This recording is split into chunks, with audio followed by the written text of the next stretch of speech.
Quick, like and subscribe in the next 5 seconds to avoid bad luck during 2020. Please, no! No! No! No!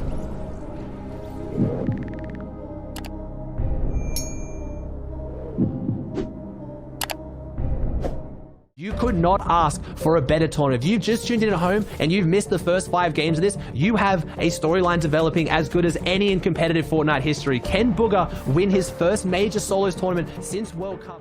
Hey, Fortnite Moments fans! Want more V-Buck giveaways? Make sure to use code BEAST in the item shop.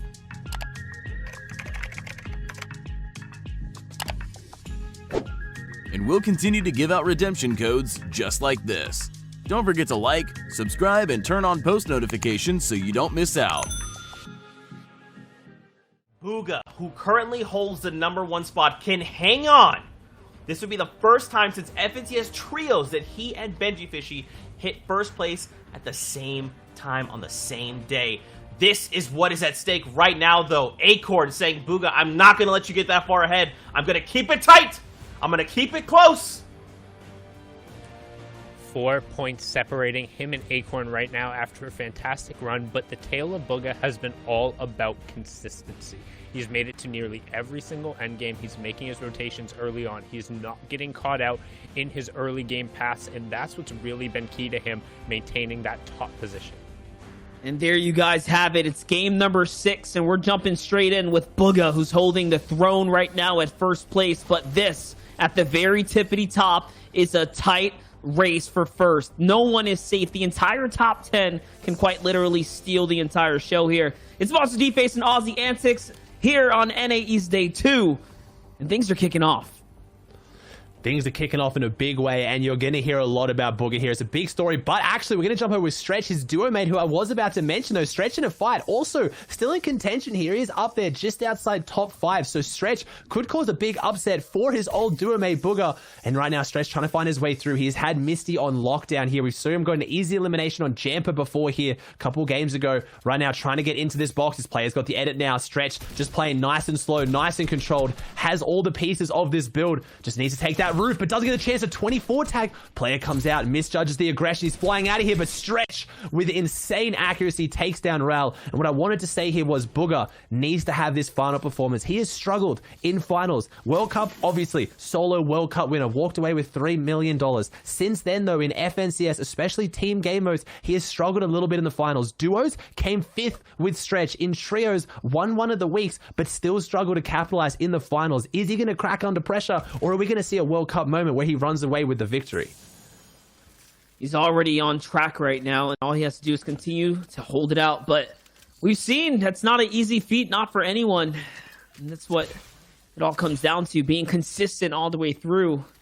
Let's not forget, guys, with that elimination right there, that pushes Stretch from 6th place to 4th. So shows you at the top, one elimination. It's no easy feats. So close. Hold up, Aussie. We got a little fight here. Passive, trying to get in on Clicks. Clicks is at 20 points right now. If he didn't qualify yesterday, this right here would be the end of Clicks, and he'd have to come back through series points or something of the sort. Because just like that, he would have been taken out. So Clicks ending his day at 20 points after Game 6. It might not be enough for the other players on the bubble. Might not be enough if they can break out there. Just an unlucky beam through the windows there. Just didn't cover his angles. We talked earlier, Clicks, the king of Pleasant, but a little bit of lack of drop knowledge there. Maybe just didn't have that window covered. Got beamed a little bit. Trentman, a player that I know very little about. I'm happy to admit that. A new name on the come up, I believe. And he is currently still inside top 10 with that 38 points. Looking to maybe make a 39. His players below him has the high ground advantage. Let's see if he wants to aggressively push this. This is the kind of the difference when you see these players. He is in top 10. He's in the final game. Can he close it out, or is he going to try and play passive here, and will the nerves get to him as he now gets pinched? This player drops down, follows the exact same rotate the Trentman followed, needs to try and box fight his way out with a great hack, and no! Ooh. As I say that, top 10 falls. He is going to qualify, guaranteed. He's going to take home a little bit of cash, but I still don't think that'll hurt any less there, unfortunately. That's it. That's your 8th place hold out of the competition, being put on a pause here. 38 points is 8th and 9th being tied up. Top 10 is a current cutoff of 37th. Acorn in 2nd place in the overall setting here in the competition. Let's not forget that if 4 players fall, a point gets divvied out to everyone. So to see players like Trentman get taken out, to see players like Stretch here continue to hold out, these are big opportunities for them to continue to inch their way up. Yeah, it's worth noting as well, Acorn and Bugha have the same amount of eliminations. Going into this game, they're on 13 eliminations apiece. We talked about how aggressive Acorn was in the semis, and we've seen a lot of aggression here today in the early to mid game, and that's where he's shining, is getting those elims earlier in the game. But Bugha is really capitalizing end game. He has those extra 4 points from placement, but also I would say that Bugha is getting his eliminations towards the end. So the difference is going to be here, if Bugha goes down early, can Acorn play consistently to end game as well, like Bugha has been, or is Bugha just going to keep pulling out those beautiful rotates and make it to end game where he also gets those eliminations? I would not be surprised if we see Acorn draw back that lead a little bit with some more early eliminations, but Bugha shows his endgame prowess as Daxor gets in. If Daxor goes down here, no, he doesn't. That's your third place as well, someone who is still nipping at the heels of Bugha, and with a big game, Daxor could still pull this off here as well. Let's not forget, Daxter and Acorn actually have the Victory Royale lead over Bugha, so Bugha has to win with a clear fashion. There is no tiebreaker, exactly. It's not in his favor. Not right now, not as it stands. Stowe, on the other hand, in 7th place, 11 eliminations, 39 points in the competition, needs to do more. He's on the fight with Box here. Box having a much better day than he did yesterday, but Box finished in the 90s yesterday. So he needs this fight. He needs to stay in the game if he wants to hit top 50 and qualify for the heats right here, right now. And Bork's one of those players that's showing that consistency, showing the improvement though, right? Yesterday, struggled a little bit. Today, he's picking up the pace a little bit. So it doesn't qualify today. We might even see him next weekend as well. Remember, we do still have 2 qualifying days after this, but there is still so much on the line here. Qualifying out of this, trying to get even through opens into semifinals and NA East is no small ask. It is very difficult to get up there into that top 100. So you really want to secure your placement on the day that you get it. And it just takes so much more of the pressure off as Stowe is just sitting pretty here. I think Stowe must have changed his drop spot again. I believe this has to be probably the 3rd time we've seen Stowe change his drop spot. First caddy corners, and then we saw him more around that kind of lake house, retail row mountain area, and now we're seeing him much further kind of over. This could still be the same drop spot. He's just taken a different rotate, but he's much more around that Frenzy Farms kind of orchard area now. Probably wants to close this one out with Borks. Obviously, I'm guessing Stowe has done the damage to Borks to know he's low, but no, Stowe is going to back off. Borks is going to let him, but oh no, maybe the chop down or the wait. The sneaky play, he drops down. Borks saw him though. Borks was aware. He knows that he's still here. He's not falling for it. Obviously, Stowe tried to convince him that he ran away, but Borks can now hear the footsteps. Stowe must know that he knows. We've got a little bit of a cat and mouse here. A much slower battle than we've seen recently, but Storm probably going to speed this one up. Storm is right on them now. There it is. Borks only has 16 seconds now to close out this fight. He needs to do something quickly. I don't know what the plan is here. He needs to pick up the pace. 10 seconds. Time. Where is he? He can't even find him. Borks with the misplay finds him now. 5 health, 4, 3, 2, Oh and he my gets gosh, it. He gets it with 3 health left. Stowe goes down here. Stowe was in 7th place and he goes down with 2 seconds to spare. 2 seconds and Borks would have been out of this, but instead Stowe falls and now top 10 is going to have a bit of a shake-up. He might have just qualified himself through. Let's not forget, he got top 75th for placement now. That's a point. And of course, the clutch elimination with 3 seconds on the clock. Now he's going to go in and live off the land here, find some heals with that harpoon weapon. And this is going to be so good for Box. If he comes out alive and makes something even bigger than this, it's going to be absolutely incredible. Either way, we're going to have to keep a close eye on him because he is not safe just yet. 21 might be the cutoff, but it might also be a tie. It might be a throw in the air. So anything can still happen. He needs more work to be put in. Let's not forget, guys, Stowe falling there. That's your 7th place down. He's out of the competition and is Trentman. There's opportunity for Clarity to come up, Rehan to come up, and for all the others to continue to push through and fight for first place. Yeah, 21 was the cutoff yesterday for top 50, so Borks is right on that point. He's now using this, getting all his cabbages. We saw they were so strong last game for Kaz, able to heal in Storm for quite a while with them and come back into the game, so going to use them here. He's kind of hanging real deep in the Storm now. And looks like Bork's going to have to make his way through. We haven't seen any of those big names fall yet in the feed. You are, guys, just to remind you, you are looking for Bugha, Acorn, and especially Class Ages and Daxor up there. Those are the names you really want to see around the top. But it is really a battle right now, especially between Bugha and Acorn, as Ages, who had a rough game last game, is looking really good right now. That is a rainbow and a beautiful loadout. Such a well-rounded loadout, and he's coming in close onto the zone. let's think about this here. He's coming in early with a whole minute on the clock. So this zone has been favoring his drop spot position in general right now. And the fact that he's going to get here early means that he should be able to get deep into this storm or into this zone safely so that he can, you know, base up and get comfortable. Let's not pause here now. If Azers just needs to exactly rally on through, push on past all this fire rate coming at him and just keep it going. Day now trying to find his way through. Someone we saw yesterday, Day had some good fights yesterday, had some good eliminations. Haven't seen him yet on the broadcast today. 10 points, probably the indicator for why we haven't, but good loadout here. Again, he can still have a big game. 11 points, that 21 mark is what you're looking at for top 50. Is a tall order, but could still pick up some of those consistency points as we're going to slide our way into almost the top 70. Next placement threshold is going to be the 50. A lot of these guys are looking out for. And this zone as well. The zone is not going to be too bad. It's around that kind of holly edges. It's a bit more of a central map. I'm going to imagine the Bugha is boat rotated and he's far on that west side now, maybe even that northwestern side, sitting pretty. And it was great to see this final game 6. As much as you don't want to see it, Bugha uncontested again. It's those final games where everything can crumble. I know way back in a trio FNCS, the typical retail row, right? That drop spot that just had so much loot and so much power. And in the trio FNCS finals, so many teams fell when other people started contesting them for that extra loot. But Bugha getting all 6 games of Rickety Rig uncontested is going to be instrumental in his success today. Yeah, I mean, the story that you're talking about correlates directly to the mythic loot this time around. So Rickety Rig being free for him is just working out right now.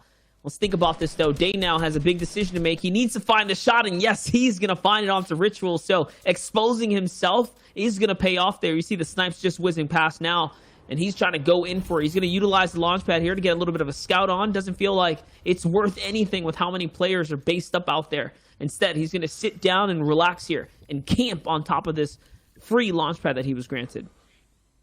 It's a nice little launch pad spot there. It's a good spot to be in. We're seeing a lot of people in central zone for this one as well. Not too many on the edges, and that's going to be typical of these zones that are more central. Not as hard to rotate here. We've seen some pretty far northeast zones. We saw some far northwest zones. Saw some far southwest zones. Haven't really seen too many go to the east side here today, though. So a lot of those players dropping on that side, feeling a little bit hard done by the RNG gods here. But also worth pointing out for Bugha right now, we currently have Clarity in 8th, Stretch in 6th, and Bugha in 1st. So the old trio mate, we are very potentially going to see an end game where trio mate against trio mate is going to maybe cause a bit of beef, a bit of rifts between them. I talked earlier about when Clix took out Kanata. Depending on who you are as a person, sometimes it feels extra good or extra bad to take down a friend or an ex-teammate.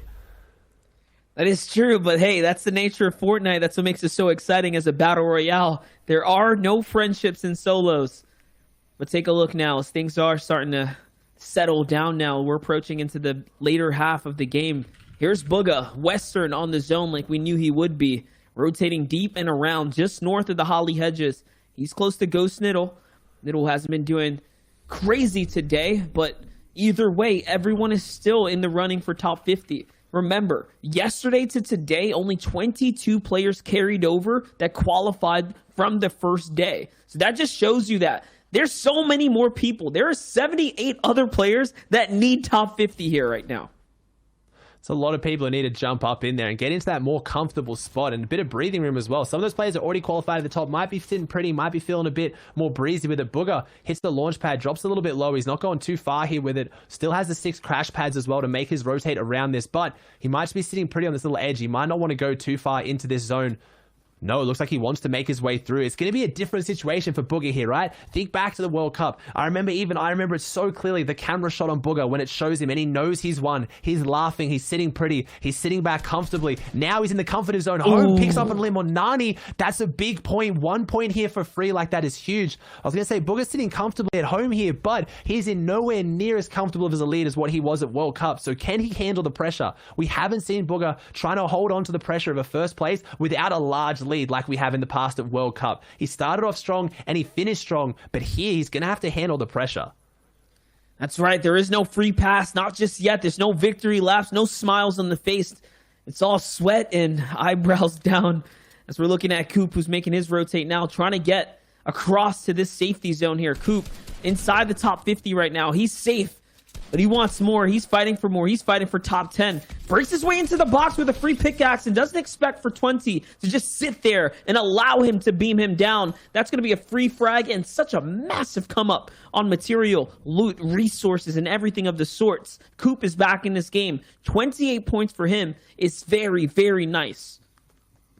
Here we have Stretch, someone we haven't seen too earlier. He came out of Misty as well, so he came on a similar rotation path as Bugha, normally opting to go through the land where Bugha goes through the water, but possibly one of the worst loadouts we've seen on Stretch. It's not bad, but one mini, one flopper is not a lot of meds going into this endgame. He's got those 4 crash pads. Is Stretch going to show that aggression? Use those crash pads to get into a box. Looks like he might be looking for it. Here it is, trying to find someone. No, he's just seeing if anyone was here. Old wood builds. Is there a refresh here? This looks like a base that maybe someone got an elimination in. Nice. Or is he just opting to hold on to his crash pads? That's one extra crash pad that he keeps. That's one extra little bit of utility that he holds on to. Is that enough for him to push off? I'm looking for Stretch to get an impact here. Stretch knows he does not have the loadout to get to endgame, and here it is. He is chasing this elim. He has done a couple of tags, enough for him to think, I need this refresh. This is it. This is the tournament for Stretch right here. He gets in and he closes it. It's Lee Will he takes down, and Stretch gets the very much needed refresh, but can he survive the lobby focus? They've seen this fight break out. Stretch now needs to defend his loot. Noki coming up to try and take it from him. Stretch, like we said, in top 5. That was his tournament there, and he had the composure. He had the confidence to get in and close that fight to get the refresh, and that's what separates these top tier players. So many would have been too scared to lose their lead there and would have clung onto the little mats and medicinals they had, but Stretch gets in the box, gets what he needs, and now he is very much in contention to ruin this story for Bugha.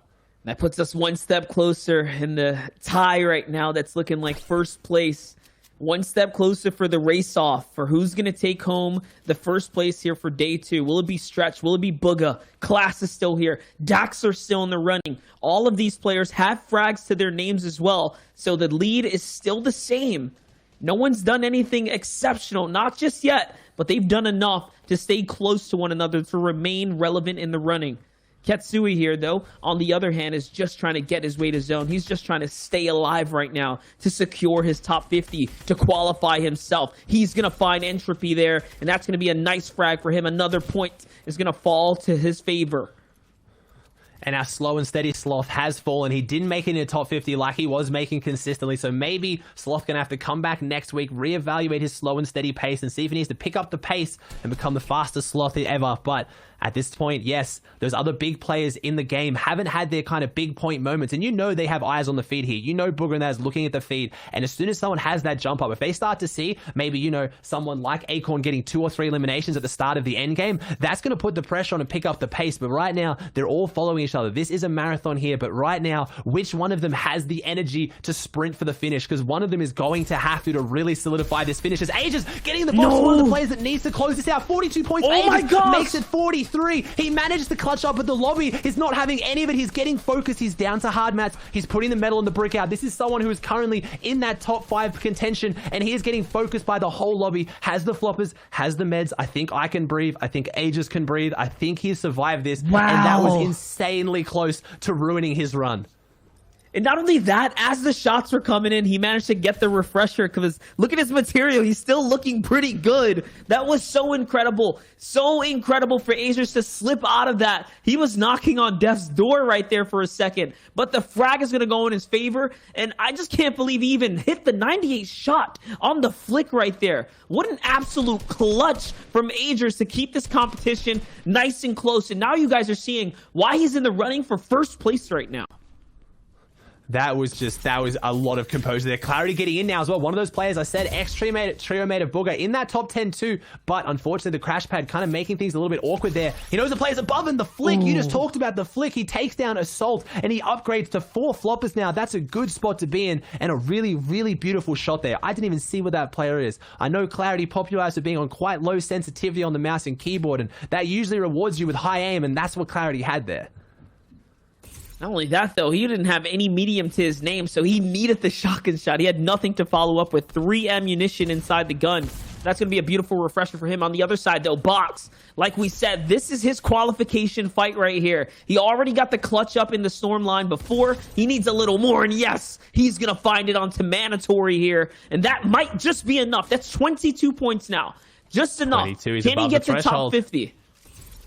That's above the threshold from yesterday. So as long as he follows similar point for scoring to yesterday, everyone does the same kind of pacing. He is in, but you never know. He might need 1 or 2 more. He maybe just 1 more placement threshold, I think, will be enough. He's on the edge zone. He's in a good spot. I can't see him going down too quickly unless he misplays massively. Ages did survive that very sketchy fight. He's down to 72 health and 100 shield. Opting to save that floppy. He doesn't want the 28 health. I think he's, like you talked about earlier, Monster, he's confident he's going to get that siphon. He's going to get that elimination and hold on to that flopper. And we still have all our big names in here coming into the top 50. You could not ask for a better tournament. If you've just tuned in at home and you've missed the first 5 games of this, you have a storyline developing as good as any in competitive Fortnite history. Can Bugha win his first major solos tournament since World Cup? Or can Acorn, Daxter, Aegis Class, can someone, one of them upset it or stretch even his ex-duo mate? This is going to be a ridiculous endgame for sure, no matter what happens.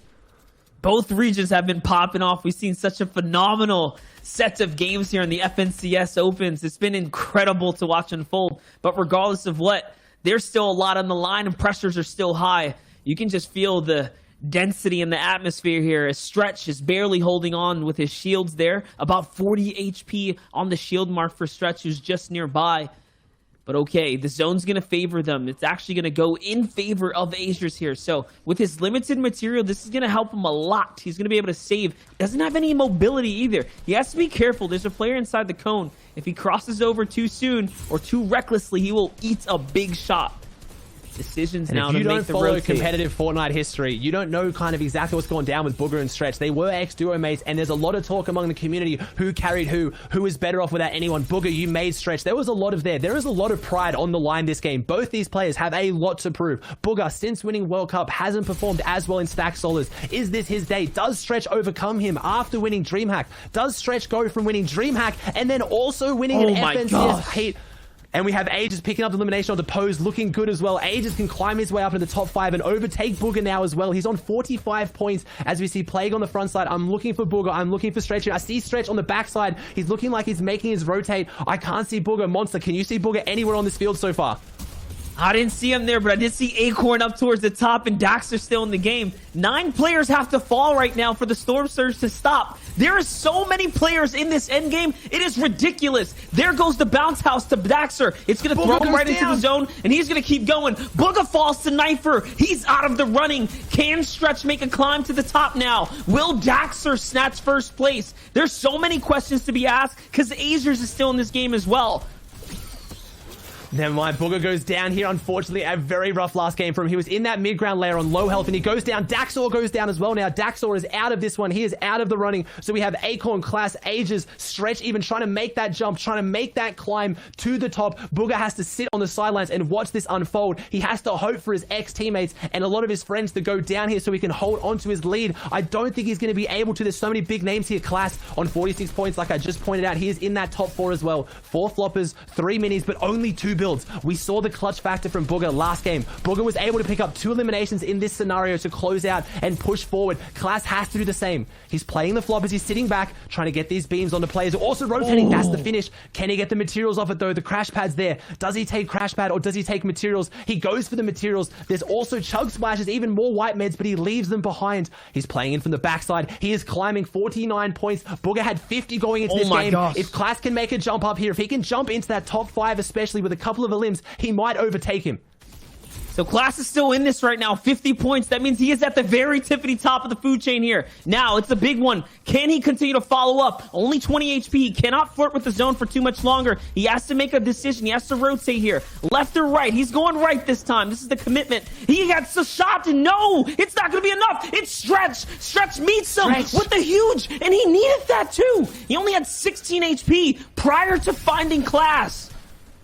Stretch is on 52 points here. Like I said, Bugha went into this game on 50. He gained a few points, but Stretch looking, he's knocking on the door. He's proving himself. He is proving that he is going to win back-to-back DreamHack and FNCS. He is now pushing through on the low ground. Spray is coming out. He has got such a good loadout to do this, but he has no builds left. 3 eliminations. Can he clutch up? He's going to have to drop down and find someone in this layer. Where are they? He's thinking. Oh my gosh! He finds it. He gets the elimination onto Rokane. It's top 4 situation now. Stretch can run away with this one. Acorn is out of there. Stretch is trying to close this one out. K-Jorp on the high ground with the rockets. It's going to be Sid versus Stretch versus K-Jorp. We've seen Stretch win from the low ground. Can he do it again? He's going to have to. He dropped his shotgun. materials. He only has 2 ARs. Oh, no. He has to do this with AR. He He gets is. He takes down Sid. Stretch cannot land the 1 shotgun shot that he needs. He's going to have to AR spray this out. 42 health. This player on the high ground ARs. has every advantage. 57 points. Is it enough? Is it enough? K-Jorp closes it out and has a clutch game 6.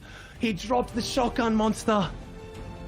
I think it was enough. I think it's safe to say Liquid Stretch with 57 points should be enough to allow him to hold that first place and give him back-to-backs.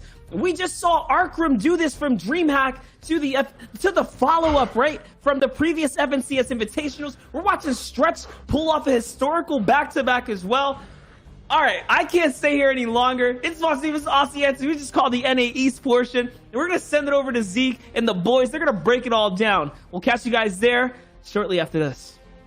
You guys brought the hype. What an incredible end game. Shoutouts to Stretch. He tried to hold it together there, unfortunately dropping the wrong weapon. Only having the AR, no bills, no nothing, but still, was that run enough? 57 points is where he ended. Gentlemen, we have to take a look at the final standings. We saw Bugha go down, but did he rack up anything else? Did he get overtaken by Stretch? Could this be the back-to-back like Monster talked about? Here we go. Let's take one look together. And it is in fact Stretch who comes out on top. 57 points, 16 eliminations to his name. He overtakes Bugha, but still, Sundown, Bugha held on. He held on to that second place. Held on, but not quite enough, and honestly, Stretch making me just open my mouth and insert foot. Shio talked about it at the start. We talked about Bugha being Stretch's duo partner. Well, today, Bugha was Stretch's duo partner. Stretch taking away the top spot with a brilliant run at the end and securing his ability to push in at the end. That third place position, if he wasn't able to get that top 3, he wouldn't have had the additional points he needed, but securing the final elimination and clutching up in the last game, brilliantly done from the Team Liquid player. Oh, brilliant, but like this relationship is freaky. No matter how badly these guys want to separate and move apart, just go to the most polar opposite trios, the most different partners, they somehow just find themselves side by side on every single major leaderboard. It is insane to see that these guys will always stick together, solos, duos, trios, no matter how far they're split apart. Regardless, though, so many other people now are up top in here to compete with them for the heats. This is your top 50 overall. The results from round 3. Danny, K-Drop, he won that game. Got to 38 points. He qualified. Trentman, we saw him. He qualified too. Go and check him out on his Twitch channel. Serves, though, stuck around the entire time. Jamper barely faltered off, but still survived. Felix got that crucial ice-cold win, taking down Bugha, in fact, with strategic positioning, and survives to see the heats next week. Yeah, and now 21st to 30th, OA Coop, Rokane, 7 Pose, Ketzui from Limit, Kiox, CN Simple, Naki, Liquid Gabe, the Oliver OG, and Arrow. Again, don't forget, we are now halfway through the FNCS qualifying portion. We'll have qualifiers 3 and 4 on Saturday and Sunday of next week, but these top 50 are all moving on. Some familiar names on this page between Nanolite, Divine, Knifer, Pandush, and Tabs G. Some players who we have seen before and able to climb up. And then where is that line? Again, right around 21, 22 points as AJ, COD Genesis, Assault, the other Stretch, Fish, CPC, Prian, Vanishes Kaz, Binky, Alige, and IGL Entropy rounding out our top 50. So congratulations to everyone who secured a spot in the heats. But again, we go again next weekend. Yeah, really good performance overall, 22 points, so we're looking at the same overall threshold for NA East on day 1 and day 2. This was breathtaking though, Zeke. I have never been that intense in my seat watching NA. Well, guys, it began with anime, and it ends with anime. The rivals, Bugha, Stretch, face off at the top of the mountain. And today, Stretch is the victor. With all that being said, Fortnite fam, we love you guys. Thank you so much for hanging out with us today. As these guys mentioned, we're back next week with more action out of Europe and NA East. Don't forget, there's other regions as well battling it out. with all that being said, that's pretty much it from us. Sundown, Shio, maybe just, you know, till next time. It's been fun. It's been a great time. Fortnite fam, we'll see you guys next weekend. Till then, see you guys on the battle bus. Bro, like, I hate looking at this. So dumb.